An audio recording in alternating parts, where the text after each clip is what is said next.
Lagi-lagi truk gagal ngerem di exit tol Bawen. 8 pesepeda motor terluka.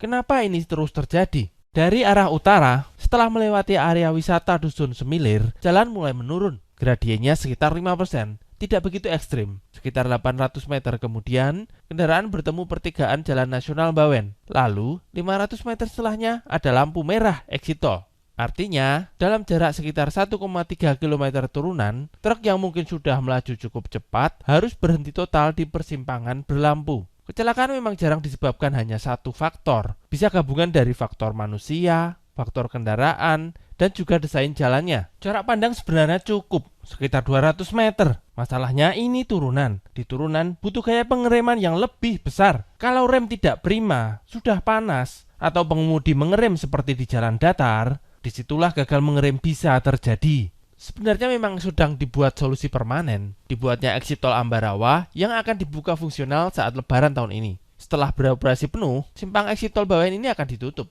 Bagian tengahnya dipasang pembatas, hanya boleh keluar ke arah selatan dan masuk dari arah utara. Tidak ada lagi kendaraan berhenti menunggu lampu merah di sini. Tapi pertanyaannya, selama masa transisi ini, siapa yang menjamin keselamatan pengguna jalan? Karena faktanya Selasa malam 3 Maret 2026, keberuntungan itu habis dan melukai 8 orang. Padahal risiko ini sebenarnya bisa dikurangi. Selama menunggu exit tol Ambarawa berfungsi penuh, jalan bisa sengaja disempitkan dengan water barrier. Penyempitan visual dan fisik seperti ini terbukti membuat pengemudi melambat secara intuitif. Turunan 1 km dengan kemiringan 5% seharusnya tidak otomatis membuat rem blong. Kalau dari atas sudah dipaksa pelan, maka saat mendekati simpang tidak perlu mengerem ekstrim. Risiko gagal rem pun jauh berkurang. Ada juga solusi permanen yang relatif murah, membangun bundaran modern di simpang Jalan Nasional Bawen ini. Bundaran modern dirancang untuk memaksa kendaraan melambat saat masuk. Kendaraan keluar dari bundaran pun dalam kondisi sudah lambat, akan sangat mengurangi risiko gagal ngerem di exit tol Bawen.